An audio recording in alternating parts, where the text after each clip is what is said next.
ગુજરાતી, હું છું આપની સાથે દીપા શર્મા। ઊંઝામાં મસાલામાં ભેળસેળ કરતા વેપારીઓ સામે એપીએમસી અને ફૂડ વિભાગ લાલખું। એપીએમસી ચેરમેન દિનેશ પટેલે સ્પષ્ટ ચેતવણી આપી છે કે જો જીરું કે વરિયાળીમાં ગોળની રસી કે પાવડરનું કોટિંગ જેવી ભેળસેળ પકડાશે તો વેપારીના લાયસન્સ રદ કરવામાં આવશે અને તેવો માલ જાહેરમાં સળગાવી દેવામાં આવશે। ફૂડ ઓફિસરે પણ કડક કાર્યવાહી કરવાની ખાતરી આપતા કહ્યું કે જો તમે આ માલ તમારા બાળકને ખવડાવી શકતા હો તો જ તેને બજારમાં વેચો। ગમે તે રાજકારણીનો ફોન આવશે તો પણ કોઈને છોડવામાં નહીં આવે। હાલ ઊંઝામાં ફૂડ વિભાગની તપાસ તેજ કરાઈ છે અને અધિકારીઓએ નૈતિકતા જાળવવા ભાવુક અપીલ પણ કરી છે।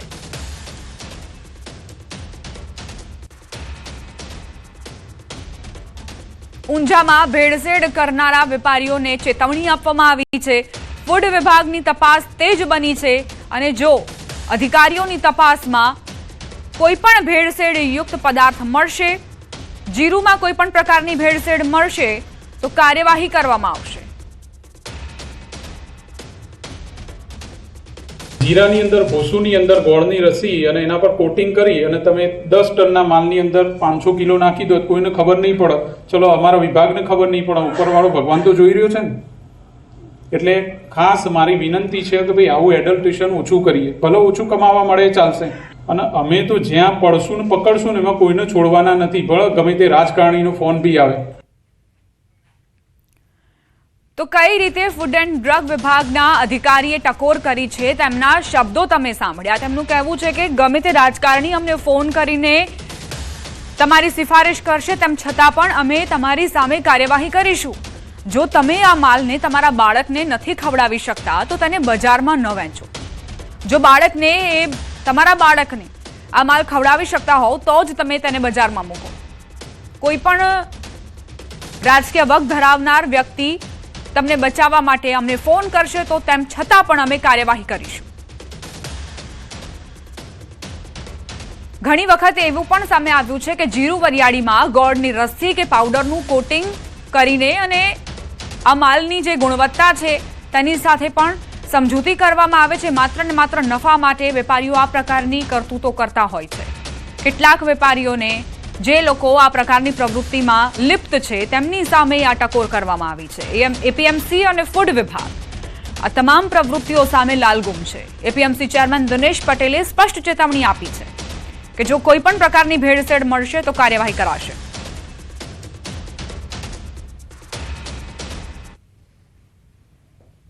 વેપારને છોડો નહીં। અમારે બધા એવી પણ પેલી છે કે આ સાહેબો છે ને પૈસા લઈ પછી ફૂટી જાય છે અને જવા દે છે માલ। તમે અહીંયા પકડી આવો, અહીંયા અમે એને સળગાવીશું બધાની વચ્ચે। હા, તમે કહો અમે લાયસન્સ રદ કરીશું, તમે તમારી ભલામણના આધારે અમે રદ કરી દઈશું।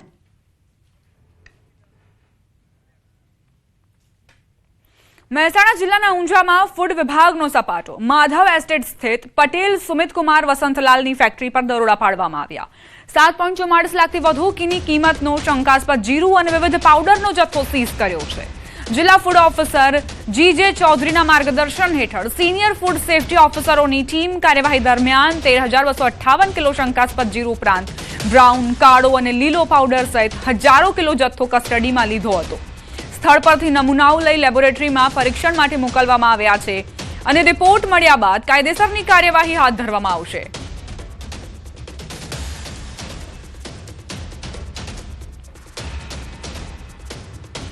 લોકલ પોલીસ વિભાગની મદદ લઈ અને આજ રોજ પટેલ સુમિતકુમાર વસંતલાલની ફેક્ટરી માધવ એસ્ટેટની અંદર રેડ કરેલી છે અને અમારી ઓફિસના જે ફૂડ ઇન્સ્પેક્ટર છે એમ યુએચ રાવલ અને જે પ્રજાપતિ દ્વારા અહીંયા જીરું લગભગ 7,29,000નું 13,258 કિલો અને એની સાથે જે કોટિંગ કરવા માટે બ્રાઉન પાવડર એડલ્ટન્ટ તરીકે એનો ઉપયોગ થતો હતો, કાળો પાવડર અને લીલો પાવડર એમ કરી અને ટોટલ 7,44,000નો જથ્થો છે એ માનવ ખાદ્યમાં જાય પહેલાં જ અમે અહીંયા સીઝ કરેલ છે। મહત્વપૂર્ણ સમાચાર પ્રાપ્ત થઈ રહ્યા છે। અજીત પવારના પ્લેન ક્રેશનો વધુ એક વિડીયો વાયરલ થયો છે। બારામતી એરપોર્ટનો વધુ એક વિડીયો। રનવે પરના વિડીયોમાં પ્લેન ક્રેશ થતું દેખાઈ રહ્યું છે। બારામતી એરપોર્ટનો આ વિડીયો હોવાની જાણકારી પ્રાપ્ત થઈ છે। સીસીટીવીમાં આ વિડીયો કેદ થયો હોઈ શકે છે। હજુ એ સ્પષ્ટ નથી કે આ જે વિડીયો છે તે કોઈકે પોતાના કેમેરામાં ઉતાર્યો છે કે પછી આ સીસીટીવી વિડીયો છે, પરંતુ જે રીતે પ્લેન ક્રેશની આ દુર્ઘટના સર્જાઈ હતી, આખી ઘટના તેમાં કેદ થઈ છે કે કઈ રીતે પ્લેન આવે છે અને લેન્ડિંગ દરમિયાન તે ક્રેશ થઈ જાય છે. પ્રાથમિક જાણકારી એવી છે કે પાયલટને વિઝિબિલિટી લો હોવાના કારણે, ધુમ્મસ હોવાના કારણે જે સરફેસ છે તે દેખાયું ન હતું અને તેના કારણે આ પ્લેન ક્રેશની ઘટના બની હતી, જેમાં મહારાષ્ટ્રના નાયબ મુખ્યમંત્રી અજિત પવાર પોતાનો જીવ ગુમાવી ચૂક્યા છે.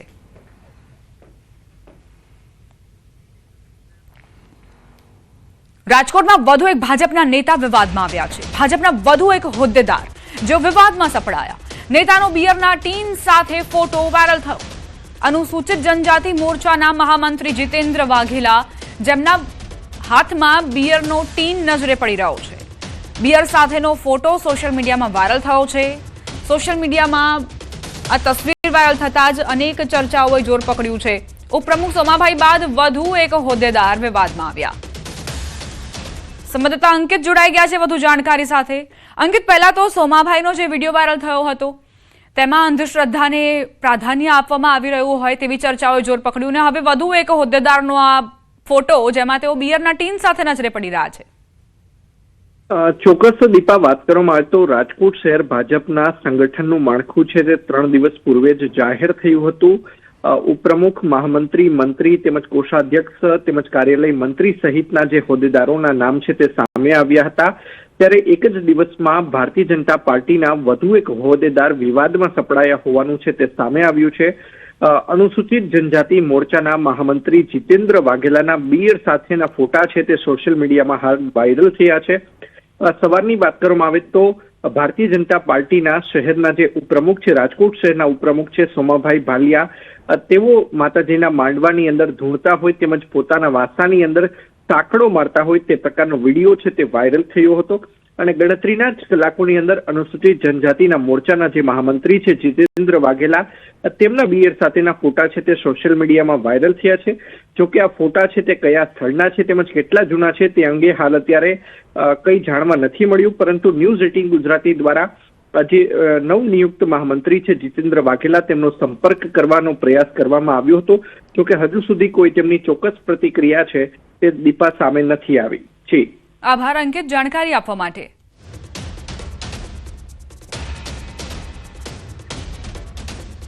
સમાચાર કચ્છથી પ્રાપ્ત થઈ રહ્યા છે. ગાંધીધામના મુખ્ય બજાર વિસ્તારમાં ગત રાત્રે તસ્કરોએ ભારે આતંક મચાવ્યો. ગાંધીધામના વંદના સ્ટીલ પોઈન્ટ, જલારામ સિલેક્શન અને સનરાઈઝ સિલેક્શન એમ કુલ 3 દુકાનોના શટર તોડીને ચોરી કરાઈ. સમગ્ર ઘટના રાત્રે 3 થી 6 વાગ્યાની વચ્ચે બની હોવાનું અનુમાન છે.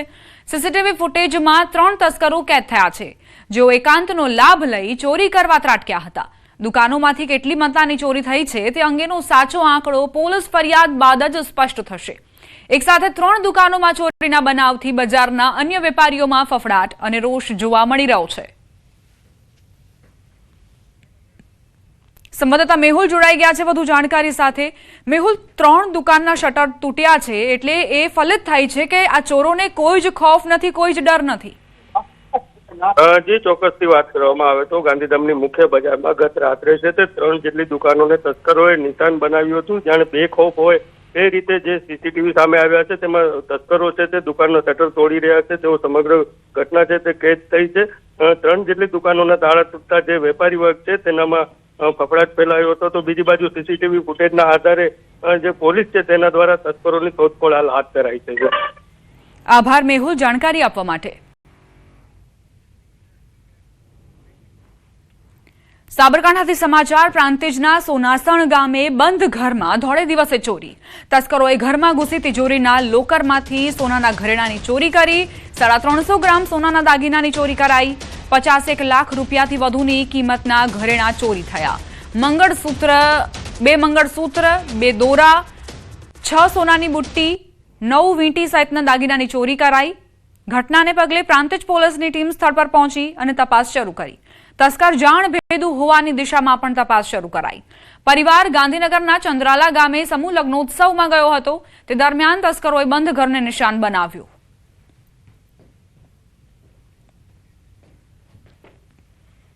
સુરતના પાંડેસરા વિસ્તારમાં ફરી એકવાર ચોરીની ઘટના નોંધાઈ છે. મોબાઈલ દુકાનમાં ગ્રાહક બનીને આવેલા એક વ્યક્તિએ આઈફોન ચોરી કરી લીધો.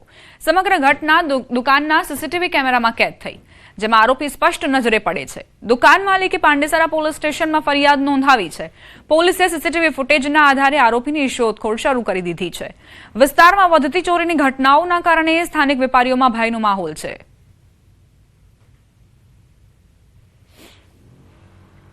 રાજ્યમાં પોલીસને પડકાર ફેંકતા લુખ્ખા તત્વો બેફામ. રાજકોટ, આણંદ, દાહોદમાં લુખ્ખાઓનો આતંક. વડોદરા, સુરત, વલસાડમાં અસામાજિક તત્વો બેફામ બન્યા છે. સવાલ ઉઠી રહ્યા છે કે શહેર હોય કે ગલી, લુખ્ખાઓ કેમ બેફામ છે, કેમ બેલગામ છે. રાજકોટમાં વાહન ચલાવવાની બાબતે જાહેરમાં રસ્તા પર ધોકા લઈને મારામારી થઈ. આણંદમાં લગ્ન પ્રસંગમાં ધીંગાણું થયું. વડોદરા, વલસાડમાં પણ અસામાજિક તત્વો બેફામ બન્યા છે. સુરતમાં પણ એ જ પ્રકારની સ્થિતિ.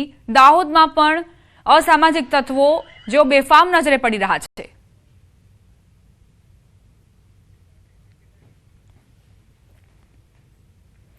ઉત્તર પ્રદેશના સંભલ શહેરમાં પત્ની સાથે ઝઘડાથી પરેશાન યુવકે 60 ફૂટ ઊંચી પાણીની ટાંકી પર ચડીને ફાંસી લગાવવાનો પ્રયાસ કર્યો, જેના કારણે સ્થળ પર લોકોની ભીડ જામી ગઈ. લોકોએ તેને નીચે ઉતારવા માટે સમજાવવાનો પ્રયાસ કર્યો, પરંતુ યુવક ટસનો મસ ન થયો. જોકે મળતી માહિતી મુજબ સ્થળ પર પોલીસ દોડી આવી અને સ્થાનિક લોકોની મદદથી યુવકને સલામત રીતે નીચે ઉતારવામાં આવ્યો. લગભગ 5 મિનિટ સુધી ચાલેલા આ હાઈ વોલ્ટેજ ડ્રામામાં યુવકના જીવનને જોખમમાંથી બચાવવામાં સફળતા મળી. યુવકનો દાવો છે કે તેની પત્ની ₹1.5 લાખ અથવા તલાક માટે દબાણ કરી રહી હતી, જેના કારણે તેણે આ પગલું ભર્યું. પોલીસે ઘટના સ્થળે પહોંચી આગળની તપાસ હાથ ધરી છે. विवाद में कहाँ रहते हो? टंकी के सामने नगर पालिका। तो क्या हुआ था? दो हमारी दिक्कत रही, 1.5 लाख रुपए दो है, मुझे लाख दो।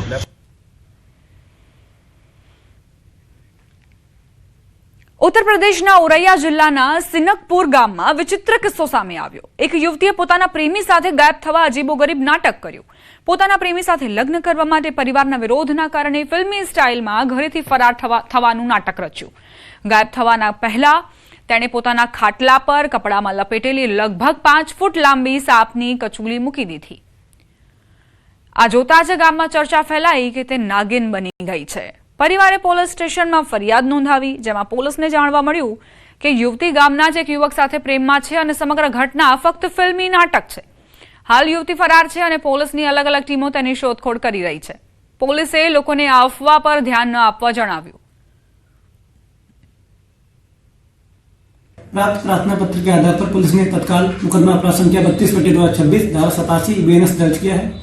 लड़की की सकुशल बरामदगी के लिए पुलिस टीमों का गठन किया गया है. जल्दी लड़की की बरामदगी कर ली जाएगी. लड़की की नागिन बनकर गायब हो जाने संबंधी सभी सूचनाएं, खबरें, अफवाहें हैं, इन पर कोई भी ध्यान न. Welcome back. આદિજાતિ વિસ્તારોમાં આંતરમાળખાકીય સગવડોની સાથે આદિજાતિ બાળકો માટે શિક્ષણના દ્વાર પણ ખોલાયા છે.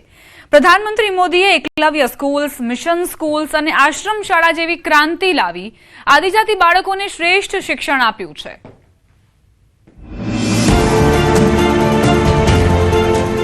કેન્દ્ર અને રાજ્ય સરકારે આદિવાસી સમુદાયોના સંકલિત, સર્વગ્રાહી અને સમાવેશી વિકાસ પર ધ્યાન કેન્દ્રિત કર્યું છે. અંતરિયાળ વિસ્તારમાં વસવાટ કરતા આદિવાસી સમાજના સર્વગ્રાહી વિકાસ માટે સરકારે વિવિધ પહેલ કરી છે. આદિજાતિ વિસ્તારોમાં આંતરમાળખાકીય સગવડોની સાથે આદિજાતિ બાળકો માટે શિક્ષણના દ્વાર પણ ખોલ્યા છે. પ્રધાનમંત્રી મોદીએ એકલવ્ય સ્કૂલ્સ, મિશન સ્કૂલ્સ અને આશ્રમ શાળા જેવી ક્રાંતિ લાવી આદિજાતિ બાળકોને શ્રેષ્ઠ શિક્ષણ આપ્યું છે. આજે મને ખુશી છે કે આદિવાસી જિલ્લાઓમાં મેડિકલ કોલેજો, ડિપ્લોમા એન્જિનિયરિંગ કોલેજો, નર્સિંગની કોલેજો ધમધમી રહી છે અને મારી આદિવાસી દીકરા દીકરીઓ ડોક્ટર બનવા માટે થનગની રહ્યા છે. અહીંના દીકરા વિદેશોમાં ભણવા ગયા છે. મુખ્યમંત્રી ભૂપેન્દ્ર પટેલના નેતૃત્વ હેઠળ એકલવ્ય સ્કૂલ્સ, આશ્રમ શાળા અને મિશન સ્કૂલ ઓફ એક્સલન્સને નવું બળ મળ્યું છે. રાજ્ય સરકારે શિક્ષણને પ્રાથમિકતા આપી એસટી વિદ્યાર્થીઓના ભવિષ્યને મજબૂત પાયો આપ્યો છે. જનજાતિ વિસ્તારમાં એક સમયે સાયન્સ સ્કૂલો ન હતી. આજે વડાપ્રધાનશ્રીના દિશા દર્શનમાં જનજાતીય વિસ્તારોમાં 12 સાયન્સ કોલેજ, 2 યુનિવર્સિટી અને 11 મેડિકલ કોલેજના કારણે જનજાતીય પરિવારના સંતાનો ડોક્ટર અને એન્જિનિયર બનતા થયા છે. રાજ્યમાં 40 થી વધુ એકલવ્ય મોડેલ રેસિડેન્શિયલ સ્કૂલ્સ આવેલી છે, જેમાં ધોરણ 6 થી 12 ના આદિવાસી બાળકોને મફત અભ્યાસ અને રહેવા જમવાની સુવિધા આપવામાં આવે છે. Digital class, smart board, lab સાથે મિશન સ્કૂલ ઓફ એક્સલન્સ હેઠળ આદિવાસી વિસ્તારોની શાળાઓને હાઈટેક બનાવવામાં આવી છે. શિક્ષણથી આદિજાતિ બાળકોનું ઉજ્જવળ ભવિષ્ય. આદિજાતિ વિદ્યાર્થીઓને પ્રી અને પોસ્ટ મેટ્રિક શિષ્યવૃત્તિ. Top class education four ST students. વિદેશ અભ્યાસ માટે નેશનલ ઓવરસીઝ સ્કોલરશિપ. આશ્રમ શાળા, સમરસ હોસ્ટેલ અને દૂધ સંજીવની યોજના. સરકારની શૈક્ષણિક યોજનાઓના લાભથી રાજ્યમાં વસતા આદિવાસી બંધુઓના બાળકોનું ભવિષ્ય ઉજ્જવળ થયું છે. વનબંધુ કલ્યાણ સહિત સરકારની વિવિધ શૈક્ષણિક યોજનાઓથી આદિજાતિ વિદ્યાર્થીઓના જીવનમાં પ્રકાશ ફેલાઈ રહ્યો છે. નર્મદા જિલ્લાના આદિવાસી બાળકો સરકારી યોજનાઓનો લાભ લઈ શિક્ષણ મેળવી સશક્ત થઈ રહ્યા છે. એસટી વિદ્યાર્થીઓને શિષ્યવૃત્તિ, હોસ્ટેલ સુવિધાઓ, આશ્રમ શાળાઓ અને વિશેષ શિક્ષણ કાર્યક્રમો જેવી સુવિધાઓ પૂરી પાડવામાં આવે છે. અમારા આદિવાસી બાળકો આવી સ્કૂલોમાં ભણીને ઉચ્ચ શિક્ષણ પ્રાપ્ત કરી રહ્યા છે. તેમજ મોટી પોસ્ટ પર બી તેઓ આજ સુધી પહોંચ્યા છે.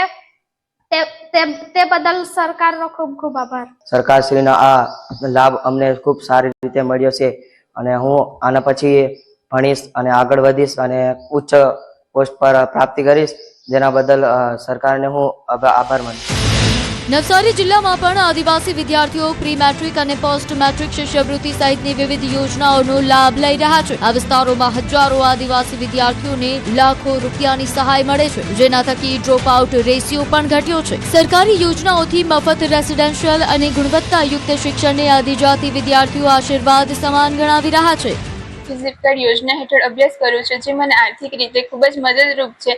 આ રીતે ઘણી બધી યોજનાઓ છે, જેમ કે રાષ્ટ્રીય ફેલોશિપ યોજના, રાષ્ટ્રીય વિદેશ અભ્યાસ સ્કોલરશિપ યોજના, નમોલક્ષ્મી યોજના વગેરે યોજનાઓ સરકારશ્રી દ્વારા મળે છે. તે બદલ હું રાજ્ય સરકારશ્રીનો ખૂબ ખૂબ આભાર વ્યક્ત કરું છું. રાજ્ય સરકાર જે અમને આજે યોજનાનો લાભ આપી રહી છે તે બદલ અમે રાજ્ય સરકારનો ખૂબ આભાર વ્યક્ત કરીએ છીએ અને અમારા બાળકો જે આદિવાસી સમાજના છે તે ખૂબ આગળ વધે અને રાજ્ય સરકાર આમાં જ અમને સફળતા આપતા રહે એ બદલ હું રાજ્ય સરકારનો ખૂબ જ આભાર વ્યક્ત કરું છું.